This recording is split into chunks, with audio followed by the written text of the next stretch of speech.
Thank you. Hi, everybody. My name is Kate, and I run an organization called Organ House.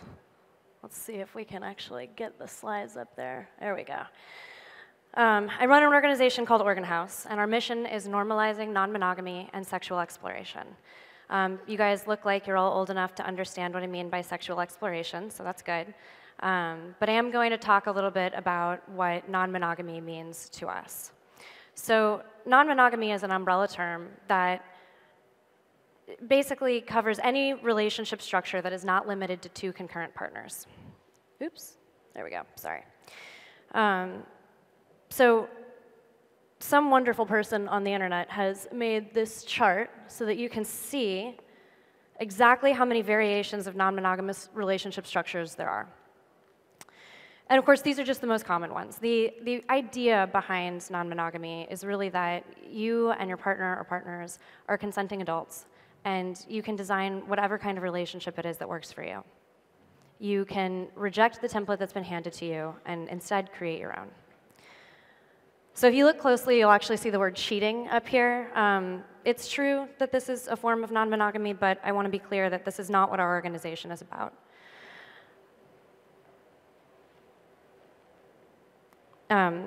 Excuse me.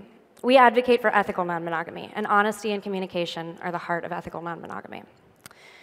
So there are many different subcultures within non-monogamy. Some people, like myself, identify as polyamorous. Some people identify as open, monogamish.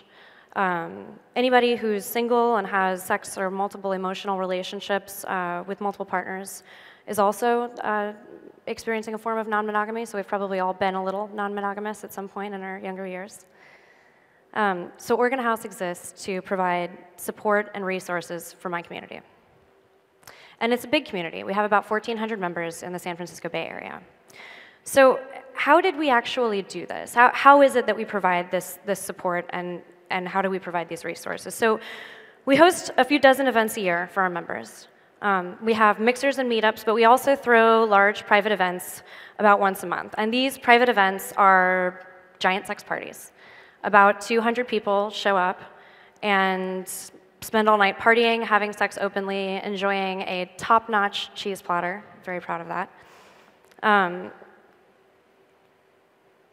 It is exactly as awesome and cool as it sounds. But these events are more than that. They're important to people. For some folks, these few hours every month is the only time that they have to be truly themselves. And we teach people about consent and safe sex. We provide supplies to make sure that you're experimenting safely and responsibly. So these events are about a lot more than sex. They're about self-discovery, community, and education. There are a couple of reasons that I believe that organizations like ours started in San Francisco. The Bay has a very rich history of acceptance of non-traditional gender and kink identities and relationship structures. Many people move here specifically so that they can be accepted for who they are, for their orientation. And this environment was the perfect incubator for non-monogamy to become more socially accepted and more public. But something else is going on too. The same culture of experimentation and failing fast that is driving technology success in the Bay was driving social innovation too. And you've probably heard of Agile, and you've heard of sprints, and some of you have probably heard of design thinking. All of these are simply different flavors of feedback loops. There we go. So, people in Silicon Valley are very fanatical about these feedback loops, and they subscribe to one or another. So I'm sure you've heard test, learn, experiment, build, review, plan. It doesn't really matter which steps you follow.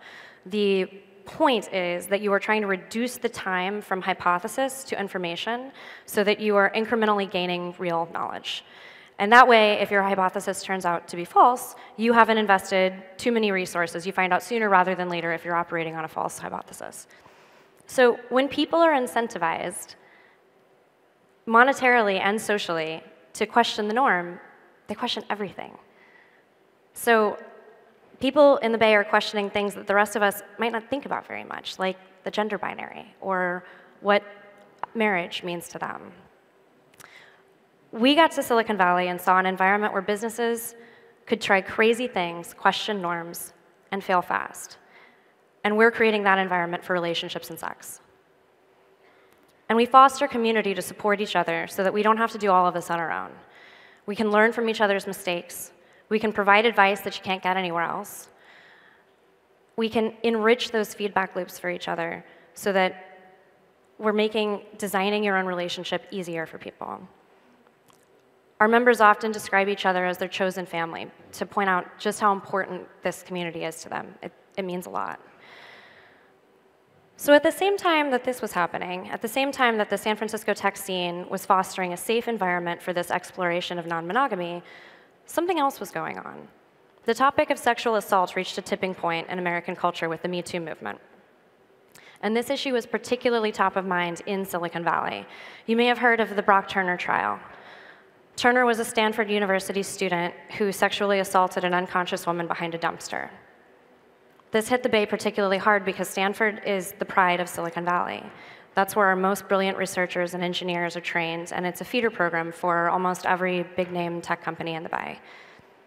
Turner was convicted, but he only served 3 months jail time, which sparked outrage from not only survivors of sexual assault, but also activists who pointed out that had Turner not been white, he would be statistically far more likely to have served the full 14-year sentence. There were other accusations going on as well. 500 Startups founder Dave McClure was accused of sexual harassment. He confirmed those allegations and resigned. Seeing an accusation actually result in consequences for the first time, many women in technology started coming forward with their own stories that they had previously kept hidden. A few months after this happened, in October of 2017, the New York Times published an explosive expose about famed American filmmaker Harvey Weinstein sexually harassing women for decades. This catalyzed women in the entertainment industry to share their own stories publicly. Actress Alyssa Milano called on women who had experienced sexual harassment or been sexually assaulted to publicly post "Me Too," which became the tipping point for the movement, which you can see right there. What was so important about Me Too is that it identified sexual harassment and sexual assault, not just what we think of as rape, but harassment and assault as problems, and in fact, an epidemic in America.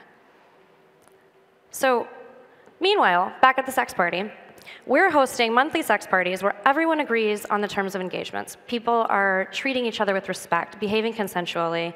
Good friends are enthusiastically asking each other, "Can I give you a hug?" before they run up and hug their friend. We were navigating sex and consent better than the Silicon Valley culture around us, better than the American culture around us.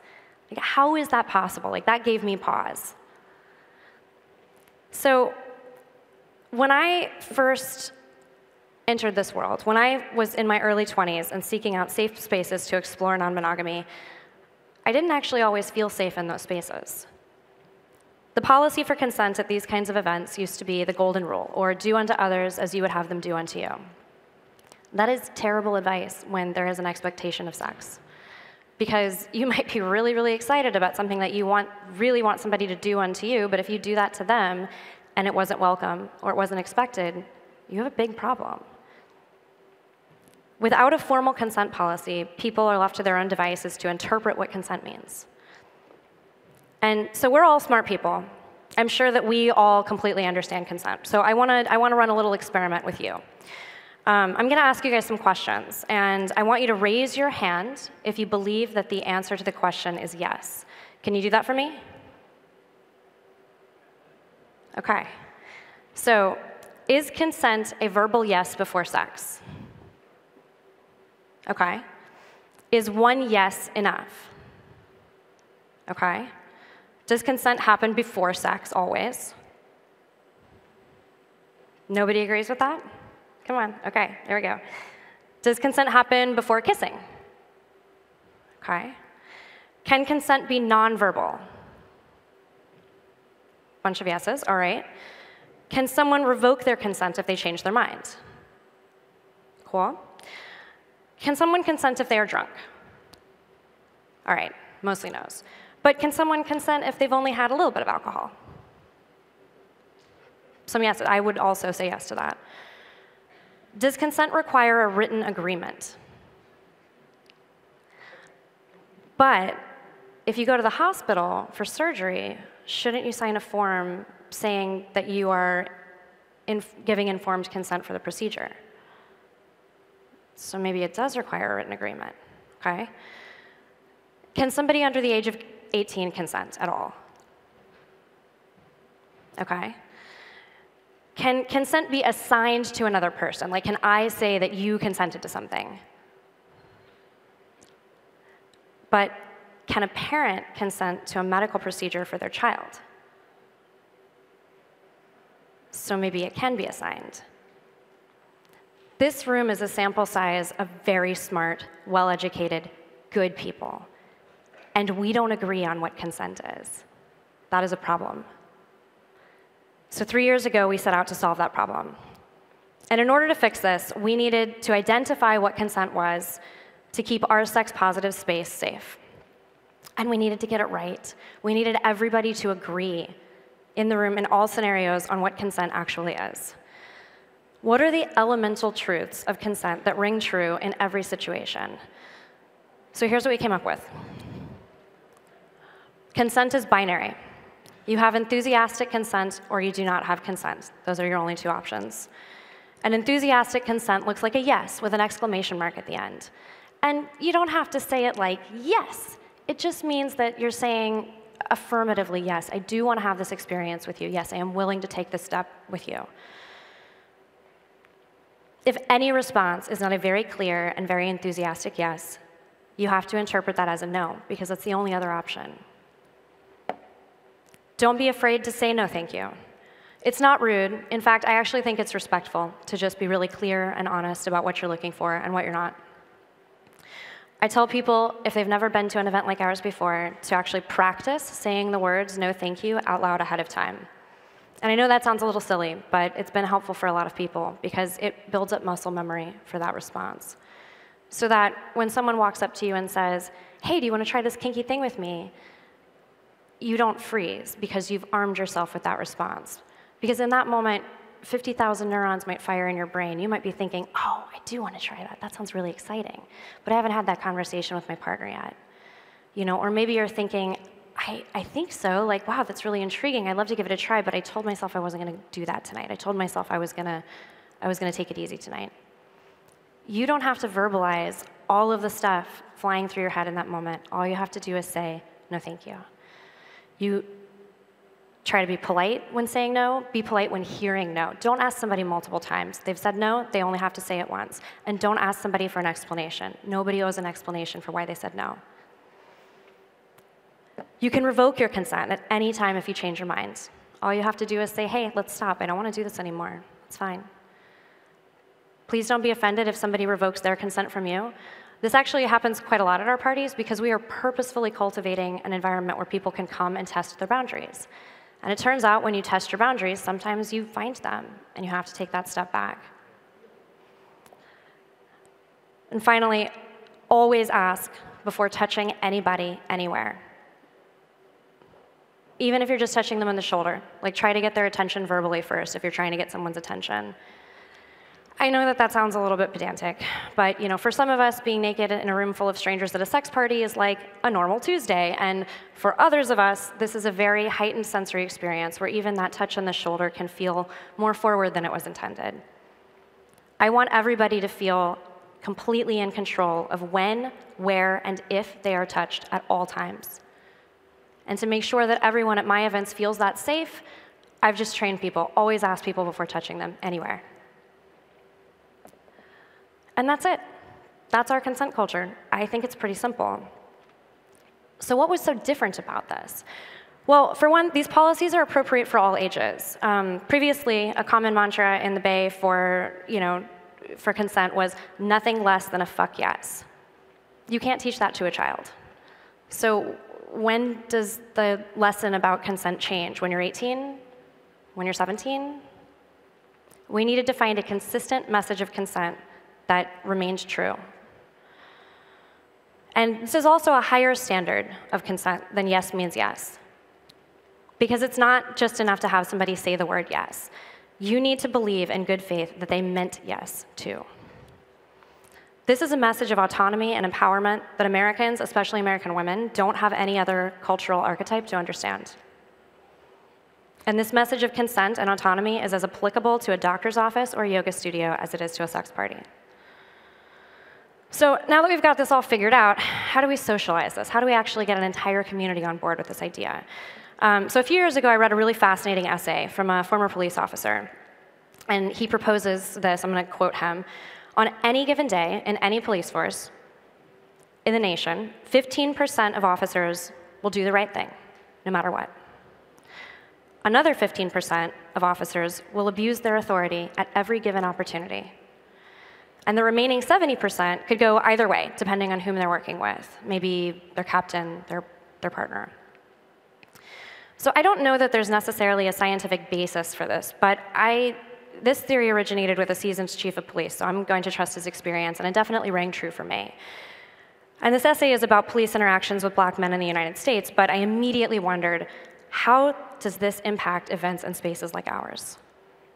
If this was true in our community, would it be possible for us to simply remove that 15% of people that will always try to bend the rules? And is it possible to sway that neutral 70% toward doing the right thing? In our case, interacting with each other in a consensual and respectful way. Could we sway that remaining 70% by simply priming people about how we expected them to behave? And I believe the answer is yes. So we wrote down our consent policies, we codified them, and we started making every new member join an orientation call where we told them, these are our policies. We primed people for how they were expected to behave, and it worked. Our consent culture is the first thing that my members will tell you about our organization. It is part of the shared belief system that ties our members together and makes us greater than the sum of our parts. I would go so far as to call this our faith.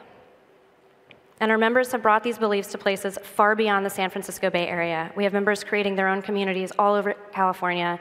We even have some folks that have brought these principles to their own community in Melbourne, Australia. When I first started doing these calls, people had a lot of questions. So an orientation call would be about 45 minutes long, and I would answer about 10 questions at the end. But as we continued, people were coming into the call much more familiar with these concepts. And other organizers were asking us for our documentation, which we would share freely. It's on our website if anybody wants it. So this message was reaching even more people in the greater community from even more touch points. One day early this year, I was on one of these phone calls, and I got to the end of explaining our policies, and I asked if anybody had any questions. There was a long pause, and then a young woman in her early 20s said, nope, that all sounds pretty much standard. And that's when I realized that we had also passed the tipping point. At the intersection of Fail Fast and Me Too, we pioneered a consent culture that our members celebrate and advocate and that made headlines. We did this by codifying our policies and writing consent policies that held up to scrutiny in many different scenarios. We repeated this policy over and over at each of our events, and we trained our people on how to behave and interact with each other respectfully and responsibly. Today, we're working on replicating and scaling this to help other communities, institutions, even cities solve these problems. So please reach out to us if you believe that your business or community needs this, and thank you.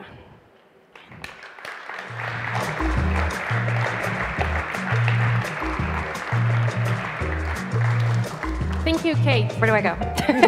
Yeah, you can leave that. Thank you so much. Do we have questions? Because we have time only for one question. Okay, here you go. Hello. Hi. Talking about consenting and non-consenting, I'm from Portugal, and we heard the situation with Cristiano Ronaldo. Okay, I'm not familiar, I'm sorry. Are you not familiar? No, I apologize. So there was a huge discussion about if the partner who he was, the sexual partner he had 10 years ago, okay, if she was consenting or not the relation. Because the point is, they had sex, it was supposedly consenting, not consenting. There was a huge doubt about that. The case happened 10 years ago, but the situation was only revealed last year because of a leak from a consortium of journalists. So, do you think that this situation of consenting, non-consenting, the non-verbal part, everybody understands that there might be a chance that people don't understand the non-verbal part, for example? There's always a chance that somebody doesn't understand your nonverbal communication. And how can we solve this? Speak. Use your words. And if people don't speak or are not willing to speak, for example? That's where the idea of enthusiastic consent comes in. Because the idea is that if you're having sex with somebody, hopefully you know them well enough to understand their nonverbal cues. Of course. But maybe you don't. You know, maybe you met them at a bar that night. That's okay. There's nothing wrong with that. But in those cases where you don't have that kind of confidence, you don't know somebody's subtle tells, you know, you wouldn't be able to beat them in a game of poker, then use your words and ask. I think that's the way to avoid that. And I also want to point out, I don't know about this situation, I'll go look it up, but it is very possible for sex to have begun and been consensual and for one partner to revoke their consent and for that to become non-consensual. So I see that missing from a lot of arguments about exactly those kinds of situations in the news, and that's something I think we need to better understand. Okay, thank you. Thank you, I appreciate it. Thank you. And you deserve a fortune cookie I as well. stole my fortune Oh, cookie you got it already. Thank you so much. Okay, Thank you. thank you.